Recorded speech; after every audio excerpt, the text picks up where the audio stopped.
Hello everyone, well, good morning. It is bright early in the morning. Hello, Karen. She wants to say hello. Say hello. Hi.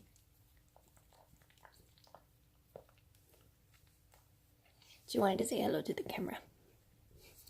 So I've been wanting to do this video for a while, because it's something that I deal with a lot and something that I think a lot of people with similar issues or circumstances may have some experiences with. She wants to be the spotlight today. I'm sorry, but this video isn't about you. Not this one. No, I'm sorry. It's not about you. You can just hang out there. That's fine.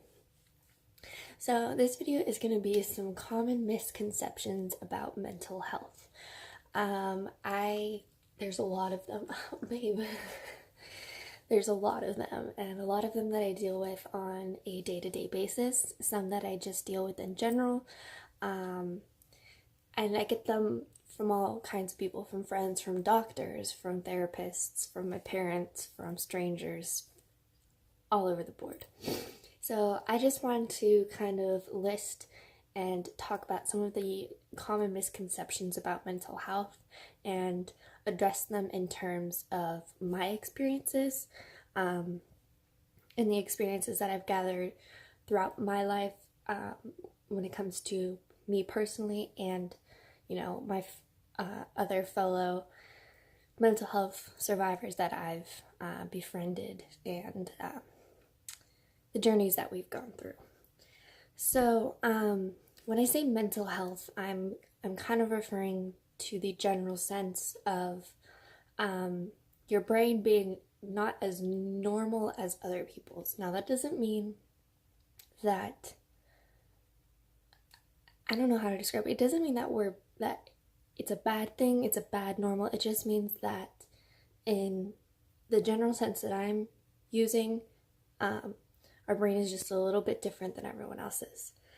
So when I'm talking about mental health, I'm talking mostly about depression, anxiety, post-traumatic stress disorder or PTSD, bipolar disorder, OCD, several things that I don't have but kind of fall under the general umbrella that is mental health. Okay, let's get started. Come on. Are you ready? She's like, I have mental health problems too. Can I be in the video? She wants to be in the video. She keeps asking, why do you want to be in the video so bad? Okay, so the very first misconception that relates to mental health pretty directly. A lot of people say it's a choice. No. No. That is probably the biggest misconception about mental health, is that it's a choice or something that you can make better just on your own.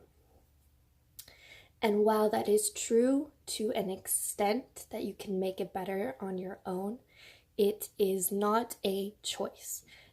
Depression, anxiety, bipolar disorder, OCD, borderline personality disorder, ADHD, ADD, PTSD, none of those are choices. None of those are things that you wake up one day and you're like, I think I'm gonna have depression today. What do you think? What do you think, Karen? Are we gonna have depression today? Let's have depression today. Or, oh, I wanna have ADD today. Or, oh, I wanna have anxiety today. No, not at all. And similarly, if you have depression, you can't be like, oh, I'm gonna choose not to have it. You know, I'm really not feeling like being depressed today, so I think I'm just gonna, not be depressed anymore. No, it's not a choice. And I get this so often from so many people. The only ones that really truly understand this, that haven't personally gone through it, are doctors and therapists, for the most part. I have seen therapists that should not be therapists, but that's a whole other story. So I just want to flat out just clearly say that mental health illnesses, disabilities are not a choice, and that includes depression. A lot of people think depression is a choice. It's not. It's not. Okay? It's not. You don't choose that. You can't choose to not be depressed anymore. It's a chemical imbalance in your brain that you can't choose not to have. It's literally your brain is sick because the chemicals are not balanced correctly, and therefore you're depressed. Okay, we're great. If we all cleared that up, it's not a choice. Great, awesome. Now that that's over with. The second misconception that I get a lot is depression equals sadness. No. Or mental health equals sadness. No. Sadness is a side effect or a symptom of mental health or depression or anxiety or PTSD. It is not equivalent to mental health, depression, anxiety, or PTSD or anything like that. It is a symptom. Similarly, like if you have the flu, a symptom is a cough. If you have depression or PTSD or something else, a symptom can be sadness, and is very often sadness, but not necessarily. Every person is different with their mental health, the issues that they have, just in general with health issues. So say, like when I get sick, when I get the flu, I never get a headache. Like, that's just one of the symptoms I don't get. I get cough, I get sore throat, I get a stomach ache. I don't normally get a headache. Just using this as an example. But some people, that's the main symptom when they have a flu is a headache. They're like, that's how they know that they have a major flu, because their head is like, it hurts a lot. Similarly, two people with depression, one person can have sadness, or that's a bad example, because depression, 99% of the time you have sadness. So let's just go with PTSD. So two people have PTSD. One person has sadness, the other person doesn't. That doesn't mean they both don't have PTSD, they just have different symptoms. Okay, great. So sadness does not equal mental health issues. They are a possible symptom of a mental health illness. Okay, great. Glad we cleared that up. This video is making me I'm really nervous and anxious about this video because I'm addressing things that are very prominent in my life. But we're gonna get through it. Okay. So another common misconception about mental health is we want to be a victim. That mental health, people with mental health issues, we want them. We don't want to be better. We like being in the group of disabled and have that label over us, and we don't want it to get better. No, that's no.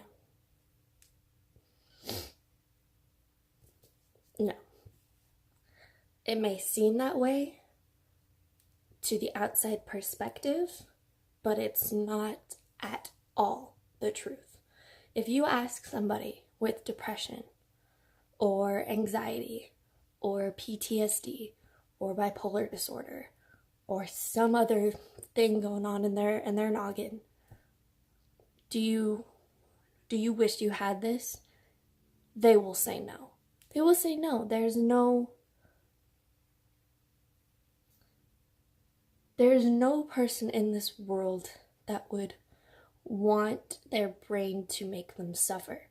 However, on the flip side, my mental illnesses have helped made me who I am, and I'm who I am because of them and other things. I am not wishing for them. I'm not wishing for them to stay. I'm not doing nothing to get better. people with mental health issues and health issues in general, it doesn't even have to be mental, physical. Those things help make you who you are, but no one will ever wish for them or wish them upon somebody else.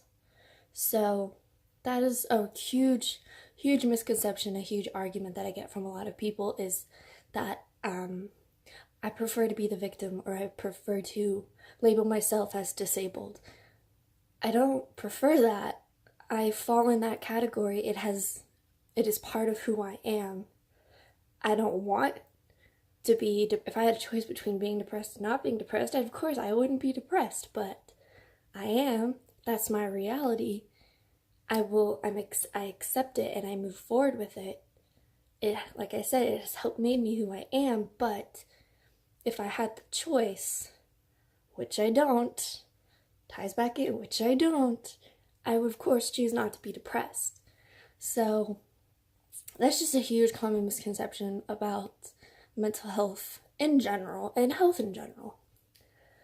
Okay, the next misconception is that mental health isn't really a health issue.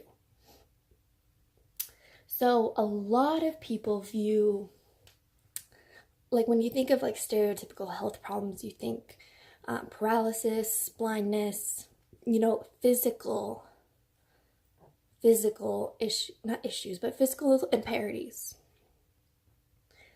And a lot of people think that mental health doesn't fall, oh, I'm sorry, baby, I just accidentally hit her in the ear, doesn't fall under that category, that mental health is a separate category when it comes to health problems. The thing is, not all illnesses and disabilities are visible. Some of them you can't see, and those are internal, in the head, in the heart, in, the other places inside your body. So disabilities and illnesses and sicknesses, you can't always see. Diabetes, you can't see it. You can't physically look at somebody and say, oh, they have diabetes. Yeah, you see where their arms, you see the color of that shirt they're wearing. That's that. No. So a lot of people think that mental health does not equivalent in severity and just the effects in general as physical health does. Now, don't get me wrong. Do not get me wrong. I am not saying that they are all illnesses are equal. Some cause more suffering than others. I do not wish any of illnesses upon anyone. I would not rather have this or that or the other. No, I'm just saying that people tend to think that internal illnesses such as mental illnesses do not equivalent to things that people can physically see. Okay? That's all I'm saying. But in reality, if you actually look, mental illnesses, depression, things actually kill more people than cancer does. So when you think of it in that sense, that, things that are going on in someone's head statistically kills more people than cancer, that is just as legitimate and just as real of a sickness and an illness as any other, even though you can't see it. So that's just one of the major misconceptions that really drives me crazy, is that they're like, oh, you have mental health. Well, that's not that bad. Well, it is. It's just as real of an illness as any other. It's a chronic illness just like any other. It's equivalent to any other, and it kills more people than a lot of other physical illnesses do. So there's that misconception. Oh, you're making my leg fall asleep. Oh, we got a Christmas tree. Look, I got a little Christmas tree up. It's a little wonky. That's okay. That's okay. So this next misconception goes towards people, like specifically with people with service dogs. A lot of people think that if you really need a service dog, it needs to be with you 24/7. That is not the case. No. Your service dog isn't legitimate if it's not with you 24/7. No, that's ridiculous. She is not with me 24/7. She's with me probably 25 or 26/7. I do take showers without her. I do occasionally go to the store without her. Not very often. It's very rare. I do go to my dad's house without her because his apartment complex has fleas. I don't want her to get fleas, so I go without her.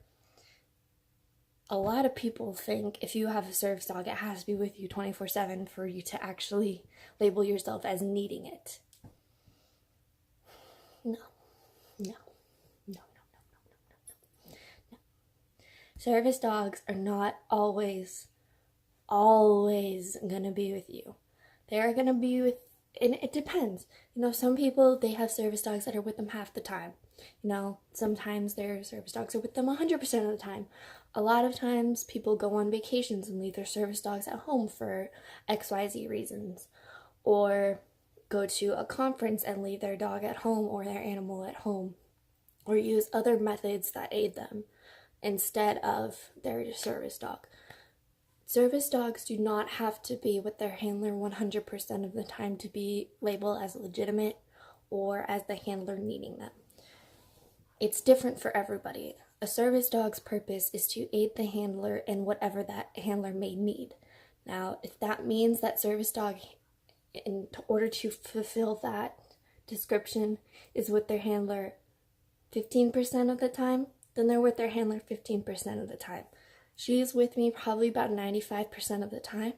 That other 5%, it's not that I don't need her, it's just that her presence isn't mandatory to fit that description for whatever reason. In the case of, she will get fleas, and then I have to treat her for that, and then she won't be able to go to school with me, which is when I need her most, blah, blah, blah, blah, blah, blah, blah.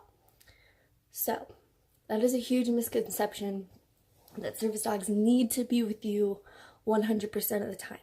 They don't. It's specific to what makes the handler feel better and what works best for both the dog and the handler. Okay, great. Glad we covered that. Because honestly, she would be so sick of me and I'd be so sick of her if we were together 100% of the time. That'd be rough. That'd be real rough. That'd be real rough. So the second misconception in regards to service animals in general is in regard to psychiatric alert dogs or PTSD service dogs. Those kind of service dogs that deal with head problems, the stuff in the noggin. A lot of people think that they aren't legitimate service dogs. They are labeled as emotional support animals. And this drives me crazy. Google in the head. Crazy. Oh my god. Service animals does not equal emotional support animals. They are not equivalent. I will do a whole other video about that, because that's a whole other topic. Okay, it's getting too hot, babe. You're too furry. I'm sorry. It's hot. It's winter, but it's the desert, so whatever. I will do a whole other separate video about that because that's just so long. That's a long topic. But a lot of people think that psychiatric alert animals, PTSD service dogs, are basically emotional support animals. No. Psychiatric alert animals, PTSD service animals, are trained to do tasks that are specific to the handler. She is trained to alert me before I have an anxiety or a panic attack and respond accordingly. Emotional support animals aren't trained to do anything. They're just there for furry, fluffy comfort. No, they're not the same. They're not the same. A lot of people think that service dogs that deal with help with people's head problems are the same as emotional support animals. They're not. They're not. They're not. They're not. They're not. They have working jobs that aid in helping the handler live a better life. Emotional support animals don't. They don't. So, well, they do, but they don't, like, you know what I'm trying to say. They're not specifically trained to perform a task for the handler to improve their well-being, independence, etc. So yes, that is probably the most common misconception I get in regards to CareMate, because a lot of people who are ignorant to it, I explained to them, they're like, oh, so she's an emotional support animal. No, she's a service animal. She's a service animal trained to perform tasks to better help me live my life and respond accordingly. That's not the same as an emotional support animal. They're not equivalent. They're not equivalent. They're not equivalent. I don't know how else to express that. Yeah. So I might make this a multiple part series because this video is already 21 minutes long and I need to go eat breakfast. I'm really hungry. So, not gonna lie, this is the main reason I want to end this video is because I'm really hungry. But this video is already kind of long. So let me know if you want me to make this a multiple part series, because there's a lot of misconceptions that happen in the mental health world and just the world of illnesses, chronic illnesses in general. So let me know, comment down below if you want this to be a multiple part series. I probably will make this multiple part series just because there's, like I said, there's a lot of them. But I hope this was educational, informational in some way, shape, or form. I'm really here as an advocate for not only people with disabilities and illnesses, but people without them, just so that we can all live a happier, healthier, more peaceful life in this world. So that's my main goal. So yeah, I will see you guys in my next video. Bye.